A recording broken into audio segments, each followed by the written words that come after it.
आज corporation election की उम्मीदवारी के ताल्लुक से समाजवादी पार्टी के उम्मीदवारों की लिस्ट लिस्ट पहली लिस्ट जाहिर की जा रही है।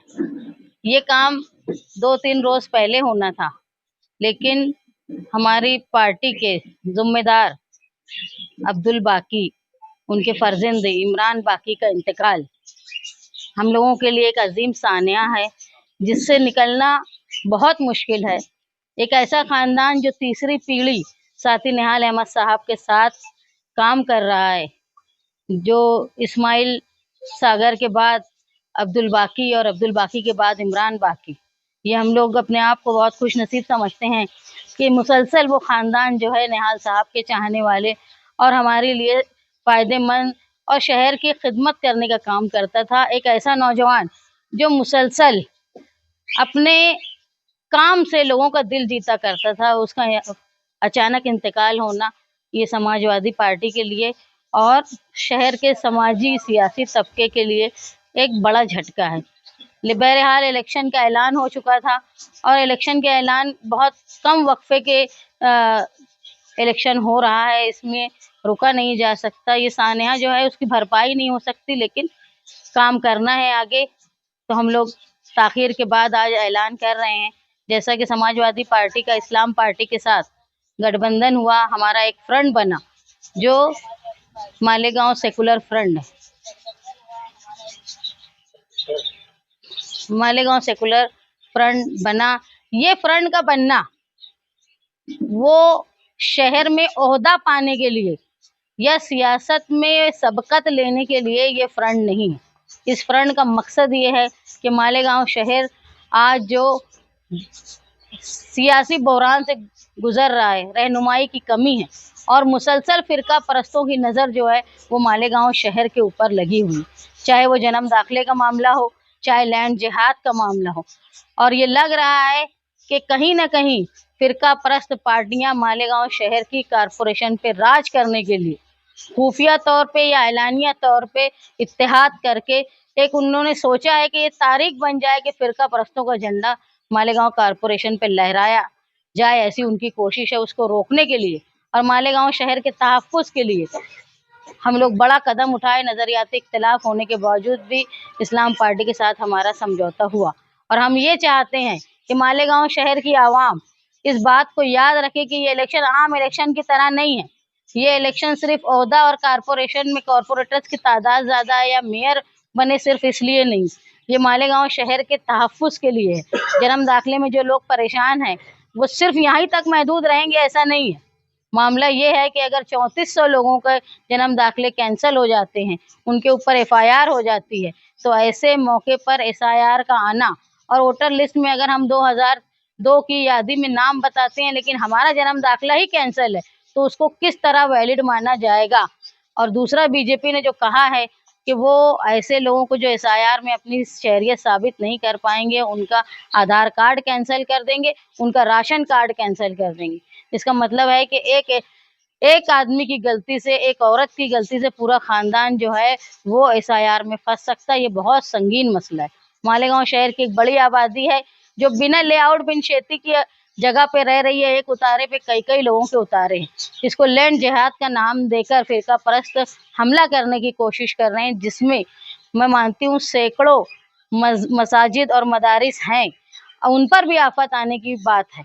इसलिए हम लोग जो ये फ्रंट बनाए हैं, हमारे जो इत्तेहाद हुआ है वो इसलिए हुआ है कि मालेगांव शहर में आवाम का तहफ़्फ़ुज़ और तरक्की दोनों का काम हम मिलकर करेंगे। हम ये समझते हैं कि हम तालीमी और कानूनी मालूमात रखते हैं और हमारे साथी जो है वो दबंगई करके कानून को नाफिज करने में हमारी मदद करेंगे। इस बात पर हमने इत्तेहाद किया। आज हम समाजवादी पार्टी के पहली लिस्ट जाहिर कर रहे हैं उम्मीदवारों की। इसमें प्रोफेसर अहमद अयूबी सर वो हैं जो प्रोफेसर रहे, प्रिंसिपल रहे, ये वार्ड नंबर 13 इस्लामपुरे से उम्मीदवारी कर रहे हैं। जायदा अशफाक अहमद ये वार्ड नंबर 14 से उम्मीदवारी कर रही हैं। ये सालों से तालीम देने का काम करती हैं और वो अजीम खिदमतगार है। अब अगर पूछेंगे उस इलाके में, नयापुरे में, तो लोग जानते हैं कि हर घर से उनका ताल्लुक़ है, तालीम याफ्ता हैं। सबिया मुजम्मिल वफाती वार्ड नंबर 14। सबिया मुजम्मिल वफाती खुद मौलमा है, वो माजी में भी कॉरपोरेटर रही हैं, उस समाजवादी पार्टी से वार्ड नंबर 14 में उम्मीदवारी कर रही हैं। यही अब्दुल जब्बार वार्ड नंबर 16। यही अब्दुल जब्बार सालों से सामाजिक काम में अपनी खिदमत अंजाम देते हैं। शहर के ज़्यादातर लोग उनको जानते हैं उनकी खिदमत की वजह से। अंसारी जाहिदा बानो शकील अहमद मगा मेंबर वार्ड नंबर 16। इनके शौहर भी माजी में मेंबर रहे, काउंसिलर रहे हैं, वार्ड नंबर 18। उसके बाद मुसद्दिका यासीन सरदार।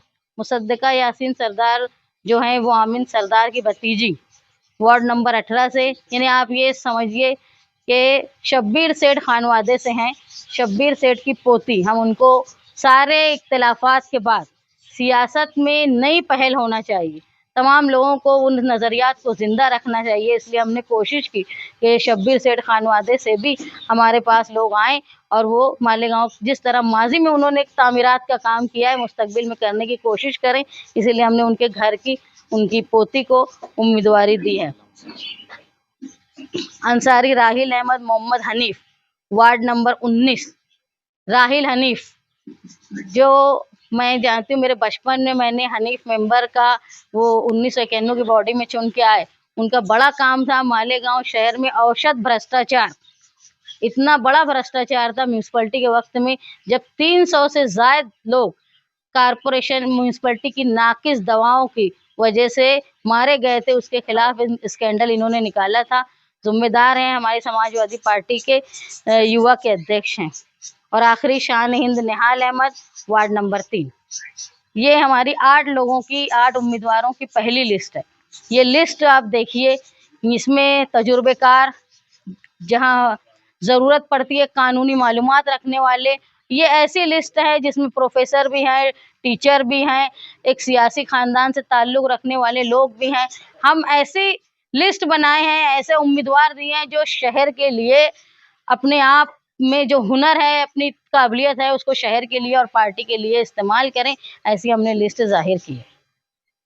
वार्ड नंबर 16 से याहिया अब्दुल जब्बार जी, तो वहाँ पे तो ऑलरेडी उनका इस्लाम पार्टी के 4 कैंडिडेट दिए जी, ये समाजवादी पार्टी की लिस्ट है और समाजवादी पार्टी के पार्लियामेंट्री बोर्ड ने याहिया अब्दुल जब्बार साहब को उम्मीदवारी दी है।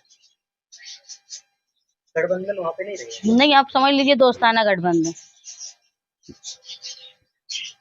ये पहली लिस्ट, दूसरी लिस्ट कब आई? अब 1-2 रोज में दूसरी लिस्ट भी आई। देखो, गठबंधन जो है होता है ना, वो समझौते के लिए होता है और समझौते में बहुत कुछ समझना पड़ता है। तो आमतौर पे ऐसा होता है कि जब हम ज़ाती फ़ायदा छोड़ के आवाम के लिए इलेक्शन लड़ रहे हैं तो वहाँ कहीं ना कहीं कुर्बानी देने की बात आती है। जब कुर्बानी देने की बात आती है तो अक्सर जो है वो लोगों का नुकसान होता है। जो लोग काम करते हैं वो भी उस टिकट पाने से महरूम रह जाते हैं। मैडम, अगर जल्दी से जल्द सभी उम्मीदवारों के नाम अगर डिक्लेयर होते हैं तो इनको भी वक्त मिलेगा काम करने के लिए, प्रचार करने के लिए। देखो कैसा होता है ना कि कुछ इलाकों में एक से ज्यादा उम्मीदवार एक ही जगह पे होते हैं, तो वहाँ लोगों को समझा के ऐलान करना ये बेहतर होता है। और पार्लियामेंट्री बोर्ड जो है वो हर तरह का फैसला पार्लियामेंट्री बोर्ड कर रहा है समाजवादी पार्टी का। उन्होंने मुझे ये 8 लोगों की लिस्ट दी है जो मैं आप लोगों को बताई। समाजवादी पार्टी को कितने उम्मीदवार तादाद की बात ऐसी है कि एक मजमूई तौर पे शहर में उमूमी तौर पे चल रहा है कि हमारी इतनी सीटें उतनी सीटें, लेकिन मैं आपको फिर बोलूंगी कि हमारी दोनों पार्टी का नजरिया ये है कि फिरका परस्तों को रोकने के लिए हम ये इत्तेहाद कर रहे हैं। अगर जरूरी लगता है कहीं कि हमारे सिंबल से हमारे गठबंधन को फायदा होगा तो वो कुर्बानी इस्लाम पार्टी देने के लिए तैयार है। और हमको जब उम्मीद तौर पे लगेगा कि उनके सिंबल से उम्मीदवार को फायदा है तो ऐसा मैं भी फिक्स आपको नहीं बता सकती कितनी सीटें हैं। मैं बोली कि गठबंधन की सियासत मजबूरी की होती है और मजबूरी जहाँ आती है वहाँ कहीं ना कहीं कुर्बानी देनी पड़ती है। जिस वार्ड में और हमको एज ए निजी ताल्लुक बहुत बर्दाश्त करना पड़ता है लीडर को। लेकिन मैं ये बोल रही, ये इलेक्शन जो है ना, ये ओहदा पाने का या मेंबर बन जाने वाला इलेक्शन नहीं, ये शहर के तहफ्फुज़ के लिए किया जा रहा है। जब शहर के तहफ्फुज़ की बात आएगी तो जहाँ मुझे भी कुर्बानी देने की जरूरत होगी, मैं भी जरूर दूँ। जिस वार्ड में दो उम्मीदवार गठबंधन के रहेंगे, इस्लाम पार्टी और समाजवादी के, तो सिंबल अलग अलग रहेगा कि एक ही सिंबल? नहीं, सिंबल हमारी जो बात ये हुई थी कि भाई उनके 2 सिंबल, हमारे 2 सिंबल रहेंगे। लेकिन आपसी बात ये हुई थी कि अगर उनका सिंबल होने से पैनल मजबूत होता है तो वो कर देंगे, और अगर हमारा सिंबल से मजबूत होता है तो वो कर देंगे। यहाँ सिंबल और निशान की लड़ाई नहीं है, यहाँ शहर को फिरका परस्तों की नजर से बचाने की लड़ाई। लो बांट लो।